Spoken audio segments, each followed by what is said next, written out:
Good morning.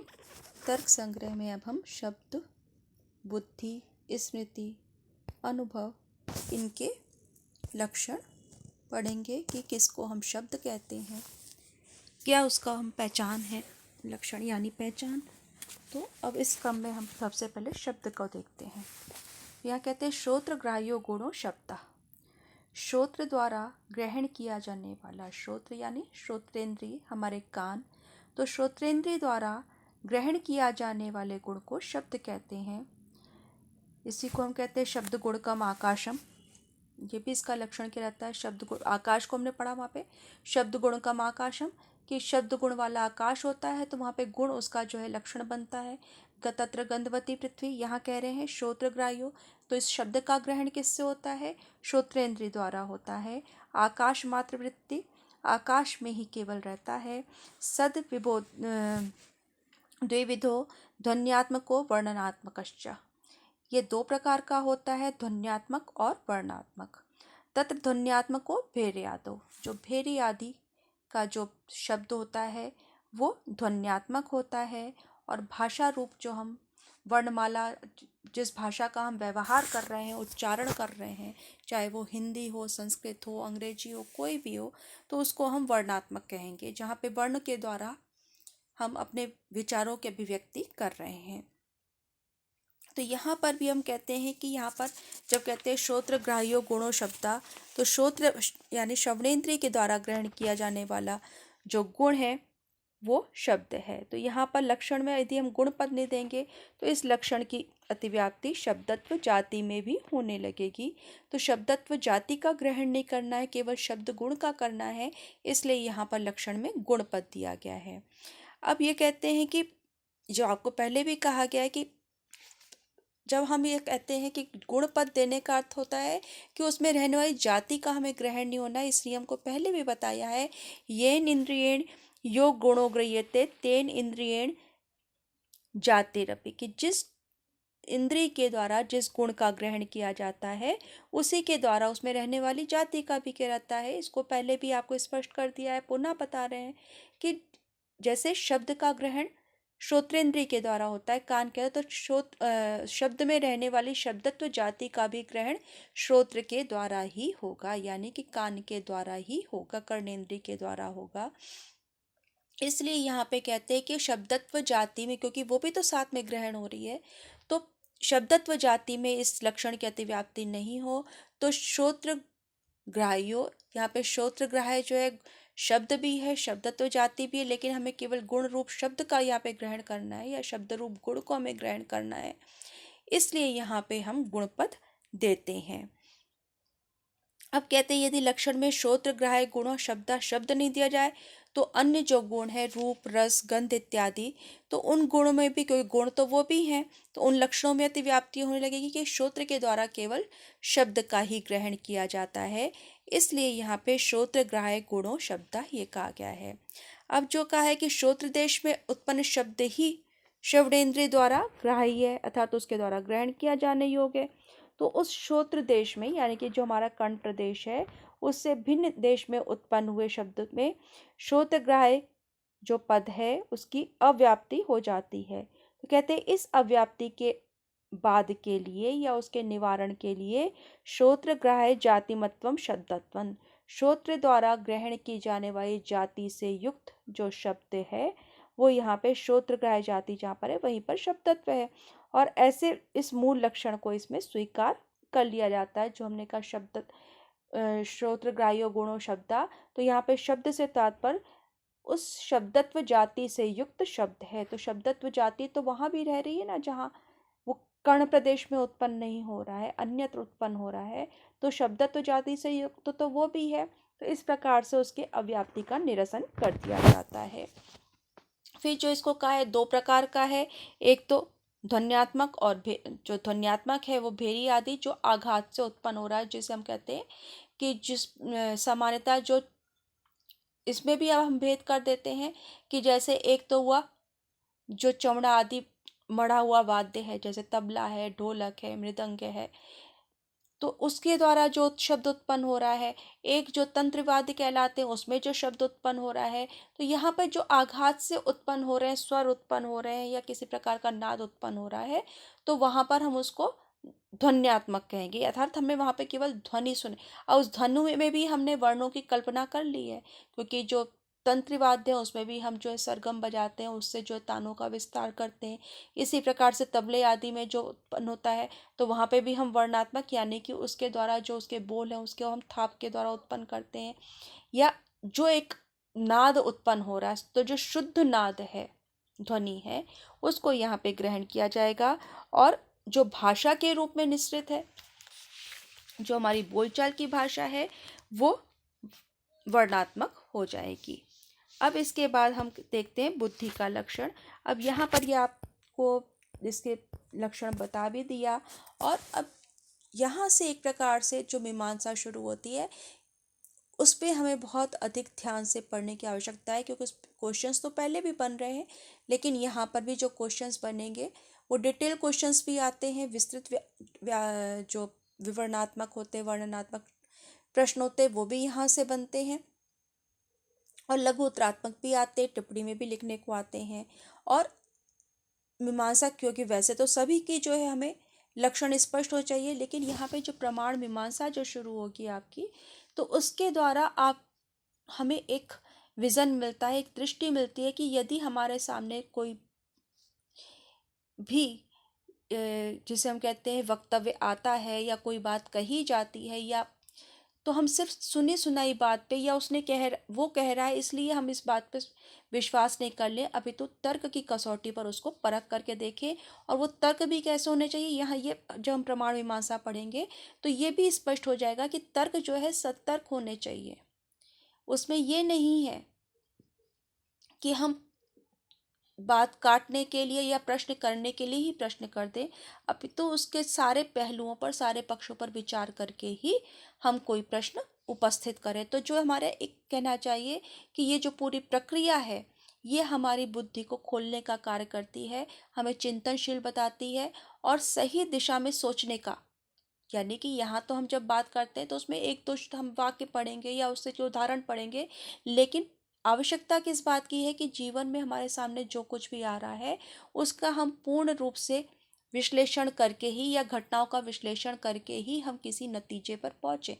ऐसा नहीं कि इस एक व्यक्ति ने कह दिया तो हम परिणाम को स्वयं, बल्कि यहाँ पर जब हम प्रमाण मीमांसा पढ़ते हैं तो वहाँ पर हमें स्वयं विश्लेषण करने का क्षमता अपने अंदर विकसित करने की बात कही जाती है।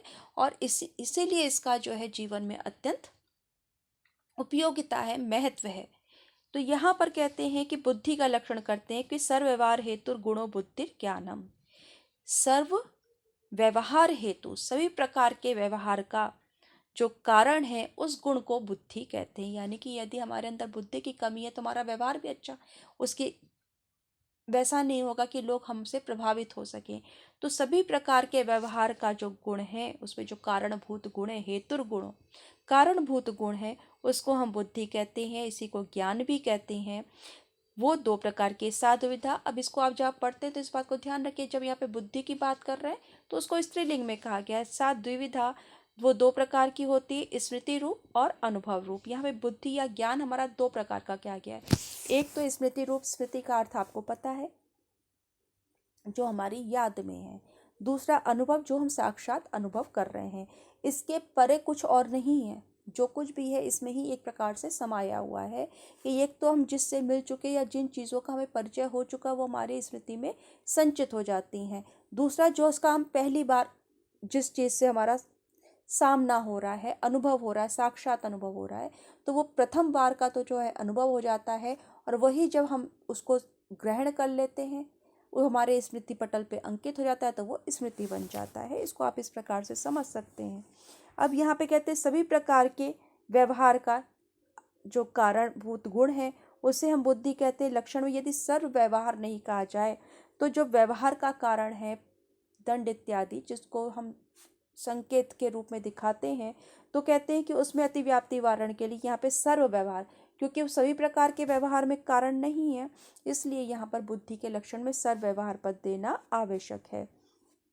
इसी प्रकार से लक्षण जो हेतुर गुण कहा, तो यहाँ पे हेतु से तात्पर्य असाधारण कारण से लेना चाहिए, क्योंकि जो उसके प्रति, अब इसको लगातार हम समझाते आ रहे हैं तो आपको स्पष्ट हो गया होगा कि जो किसी भी कार्य के प्रति सामान्य कारण है हमारे 8, ये उससे उसका व्याभेद करा देता है, उससे उसका भिन्नता प्रकट कर देता है। इसलिए जहाँ पर जो भी हम कारण ले रहे हैं वो असाधारण कारण उसका अर्थ अपेक्षित है। अब इसके पश्चात कहते हैं कि स्मृति का लक्षण करते हैं, तो स्मृति को कहते हैं संस्कार मात्र जन्यम ज्ञानम स्मृति, कि संस्कार मात्र से, संस्कार मात्र तो केवल संस्कार से उत्पन्न होने वाला जो ज्ञान है वो स्मृति है। तो स्मृति किसे कहते हैं? स्मृति के लक्षण में जो ज्ञान पद है, संस्कार मात्र जन्यम ज्ञानम स्मृति, तो यहाँ पे जो ज्ञान पद है वो संस्कार ध्वंस में भी अतिव्याप्ति के निवारण के लिए है, क्योंकि स्मृति के लक्षण में यदि हम ज्ञान पद नहीं देंगे तो ये ज्ञान जो है संस्कार ध्वंस भी संस्कार जन्य होने के कारण संस्कार ध्वंस में भी इस लक्षण की अतिव्याप्ति होगी। तो यहाँ पर वो कहते हैं कि जो संस्कार का जनक है उस अनुभव में अतिव्याप्ति ना हो, उसके निवारण के लिए लक्षण में संस्कार जन्य पद दिया गया है। तो संस्कार का जो जनक है वो कौन है? जनक यानी कि संस्कार किससे बनेगा? अनुभव से बनेगा। तो अनुभव में इस लक्षण की अतिव्याप्ति नहीं हो, इसलिए यहाँ पे संस्कार जन्य कहा गया है। अब यहाँ पे हमने जो पढ़ा संस्कार जन्यम ज्ञानम स्मृति, स्मृति का लक्षण क्या है? संस्कार से उत्पन्न होने वाला ज्ञान। तो एक तो पद हुआ संस्कार जन्यम, दूसरा हुआ ज्ञानम, ये दो हुए इसके अंदर, जिसको हम स्मृति कहेंगे। तो ज्ञान रूप है, अर्थात यहाँ पे जो ज्ञान है वो कैसा है कि संस्कार ध्वंस भी ज्ञान रूप है, लेकिन स्मृति के लक्षण में संस्कार ध्वंस में अतिव्याप्ति नहीं हो, क्योंकि वो ज्ञान पद देना आवश्यक है। कि ज्ञान यहाँ नहीं हो तो संस्कार ध्वंस जो है वो भी संस्कार जन्य होने के कारण उसमें इस लक्षण की अतिव्याप्ति होगी, लेकिन संस्कार ध्वंस क्या है? वो ज्ञान रूप नहीं होगा। इसी प्रकार से संस्कार उत्पन्न किससे हो रहा है? अनुभव से। यानी जो अभी आपको पहले कहा कि अनुभव जो हमारा साक्षात पहला जो उसके साथ साक्षात्कार हो रहा है, हम किसी भी घटना किसी भी वस्तु को जो पहली बार देख रहे हैं वो हमारा अनुभव है। छोटे बच्चे को नहीं पता, उसके सामने कोई चीज़ रखी, सेब रखी, उसको ये नहीं पता कि वो क्या खाने की चीज़ है कि किसकी है। तो उसका जो पहली बार कि बेटा ये सेब, इसको सेब कहते हैं, इसको खाते हैं, तो उसका जो पहली बार का है, अगर उसने एक बार देखा कि इसको खाते हैं तो अगली बार वो खाएगा। बहुत छोटा बच्चा है, हमने उसको बता दिया जो बोलने वाला है कि इसको सेब कहते हैं, तो उसको सेब के रूप में पहचानेगा। अब उसके सामने जब भी सेब रखी जाएगी वो कहेगा सेब है ना। वो एक स्मृति, अब वो इतना स्वाभाविक रूप में ये हमारे स्मृति पटल में संचित होता रहता है कि हमें याद नहीं रहता कि पहली बार कब बताया गया था, लेकिन हमारा सारा व्यवहार उस स्मृति के सहारे चलता है, क्योंकि वो हमारे स्मृति में अंकित हो गया है। तो पहली बार का जो अनुभव है, जब तक हमें नहीं पता है उसके बारे में, वो अनुभव है, और उसका जहाँ हमें ज्ञान हो गया वहाँ पर भी वो हमारी स्मृति में अंकित हो जाता है। तो यहाँ पर इसलिए संस्कार जन्यम ज्ञानम स्मृति ये कहा गया है। संस्कार से उत्पन्न होता है, अनुभव संस्कार से वो साक्षात है, वो हमारा एक सीधे सीधे जो है हमारा उससे एक सामना हो रहा है, किसी भी घटना से को किसी भी वस्तु से, उसको जो हम पहली बार ग्रहण कर रहे हैं वो हमारा अनुभव है। और उसके पश्चात किसी ने बता दिया या उसके पर हमने कोई निष्कर्ष पर पहुँचे, तो वहाँ पर वो संस्कार उत्पन्न हो गया कि अगली बार हमें ध्यान है कि ऐसा होने पर ऐसा होगा। तो यदि हम अनुभव के संस्कार जन्य नहीं होने के कारण अब इस लक्षण की अतिव्याप्ति अनुभव में नहीं होती। अब जैसे ही कहते हैं कि फिर प्रतिविज्ञा में भी इस लक्षण के कैसे हम मानेंगे? फिर प्रतिविज्ञा में इस लक्षण की अतिव्याप्ति नहीं हो। कि प्रतिविज्ञा किसे हम कहते हैं? प्रति अभिज्ञा, पुनः जानना। जैसे सो अयम देवदत्ता, ये वही देवदत्त है। तो यहाँ पे जब हम कहते हैं सो अयम देवदत्ता, तो सा जो है कि यह जो है वो अभी का अनुभव है, अयम देवदत्ता, कि वो देवदत्त जिससे हम पहले मिल चुके, तो वो हम उसके उस देवदत्त के रूप में हमारे उसकी पहचान कर चुके हैं। यानी कि देवदत्त के रूप में हमारी स्मृति में वो अंकित है। जब पहले किसी ने मिलवाया कि ये देवदत्त है, जैसे क्लास के अंदर आपने पहली बार किसी से मिले तो आपको उसका नाम बताया, अब आप अगली बार जब मिलेंगे तो आपको उसका नाम ध्यान रहेगा कि ये वही है जिससे हम पहले मिल चुके। तो एक बार पहले मिल चुके वो अनुभव था, दोबारा जब मिले तो वो हमारी स्मृति में संचित हो गया था, तो हमने फिर उसका अनुभव हो रहा है तो हम उसको उसी रूप में पहचान रहे हैं। तो जिससे हम पहले एक बार मिल चुके, जिस चीज़ का हमें एक बार पहले ज्ञान हो चुका है वो हमारे स्मृति में संचित हो गया है। अब दोबारा जब हम देख रहे हैं तो उसको उसी रूप में कि ये वही है जब पहचानते हैं तो वो प्रतिभिज्ञा है। इसी के ऊपर आपका एक पूरा दर्शन है, काश्मीर शैव दर्शन, जिसे हम प्रतिभिज्ञा दर्शन भी कहते हैं, उसको भी इसी रूप में हम वहाँ पर नाम दिया गया है। तो अब कहते हैं कि संस्कार मात्र जन्यम, ऐसा ही यदि लिखा गया है तो संस्कार जन्यम दो प्रकार के पाठ मिलते हैं इसके अंदर, कि एक में तो मिलता है संस्कार मात्र जन्यम ज्ञानम, एक में मिलता है संस्कार जन्यम ज्ञानम। लेकिन संस्कार मात्र से केवल स्मृति उत्पन्न होती है, प्रतिभिज्ञा में हमारे साक्षात अनुभव भी जुड़ जाता है। जो अभी आपको समझाया कि संस्कार में मात्र पद देना क्यों आवश्यक है, कि यदि हम मात्र पद नहीं देंगे, संस्कार जन्यम ज्ञानम कहेंगे, तो उस संस्कार से प्रतिभिज्ञा भी उत्पन्न हो रही है, क्योंकि वो भी स्मृति पटल में पहले एक अंकित हो चुकी है, फिर उसको जब हम दोबारा देखते हैं तो उसी रूप में पहचान करते हैं। तो इसलिए यहाँ पर मात्र पद देना आवश्यक होता है। और कहते हैं कि कार्य मात्र के प्रति जो काल आदि साधारण कारण है वो ज्ञान के प्रति भी कारण है। तो संस्कार मात्र जन्यम ज्ञान स्मृति में ये लक्षण असंभव दोष से युक्त हो जाएगा। तो कहते हैं संस्कार मात्र जन्यत्व का आशय संस्कार जन्यत्वे सति इंद्रियार्थ सन्निकर्ष अजन्यत्वा, ये इसका लक्षण है। इसका अर्थ क्या हुआ कि संस्कार से उत्पन्न होते हुए भी जो इंद्रिय और अर्थ के सन्निकर्ष से उत्पन्न नहीं हो वह स्मृति है। यहाँ पर ये इसका विशुद्ध, हम कह सकते पदकृत्य में इसका ये विशुद्ध लक्षण किया गया है। और इसीलिए ऐसा मानने पर जब हम कहते हैं सो अयम देवता, ये वही देवता दत्त है, तो इस प्रतिभिज्ञा वाक्य में ये लक्षण लेगा, क्योंकि प्रतिभिज्ञा संस्कार युक्त होते हुए भी, यानी कि पहले हमारे स्मृति पटल में अंकित है, लेकिन वो इंद्रिय और अर्थ के सन्निकर्ष से भी, यानी कि उसका एक हमें साक्षात अनुभव भी हो रहा है, तो इस लक्षण की अतिव्याप्ति प्रतिभिज्ञा में नहीं होगी। तो संस्कार मात्र जन्यम ज्ञानम स्मृति का अर्थ क्या हुआ, इसका क्या हमें अर्थ ग्रहण करना चाहिए, इंद्रिय संस्कार जन्यत्वे सति इंद्रियार्थ सन्निकर्ष अजन्यत्वम, जो इंद्रिय और अर्थ के सन्निकर्ष से उत्पन्न नहीं हो रही, संस्कार से तो उत्पन्न हो रही है लेकिन इंद्रिय और अर्थ के सन्निकर्ष अर्थात उसका साक्षात अनुभव नहीं हो रहा है, उसको हम स्मृति कहेंगे। तो अब इसमें आपको काफ़ी चीज़ें स्पष्ट हो गई होंगी। अब अनुभव का लक्षण पढ़ते हैं कि अनुभव कहते हैं, स्मृति तो बता दिया संस्कार से उत्पन्न होने वाले ज्ञान को, और जिसमें साक्षात अनुभव नहीं हो रहा है। तो अब कहते तद भिन्न ज्ञानम अनुभवा, कि जो उससे भिन्न ज्ञान है वो अनुभव है। तो तद भिन्न ज्ञानम यानी कि स्मृति से भिन्न ज्ञान जो है वो अनुभव है। तो यहाँ पे स्मृति से भिन्न क्या हुआ, स्मृति क्या हुई, संस्कार मात्र जन्यम ज्ञानम स्मृति, जो केवल संस्कार मात्र से ही उत्पन्न हो रही है, उस ज्ञान को स्मृति कहते हैं। उससे भिन्न क्या हुआ, जो केवल संस्कार से उत्पन्न नहीं हो रहा है, अर्थात वहाँ पे इंद्रिय और अर्थ का सन्निकर्ष भी हो सकता है तथा अन्य प्रकार से भी ज्ञान उत्पन्न हो सकता है, वो केवल संस्कार मात्र से उत्पन्न नहीं हो रहा। तो कहते हैं इसका कहते हैं लक्षण क्या कर रहे हैं कि तद भिन्नम ज्ञान अनुभवा, कि जो स्मृतित्व से अवच्छिन्न है वो हुआ उससे भिन्न, तेन यत्किंचित स्मृति भिन्न, कि उससे जो थोड़ा सा भिन्न है उस ज्ञान को हम अनुभव कहते हैं। अब इसके भी दो भेद की हैं, यथार्थ और अयथार्थ अनुभव, ये यहाँ पे इसका कहा गया है।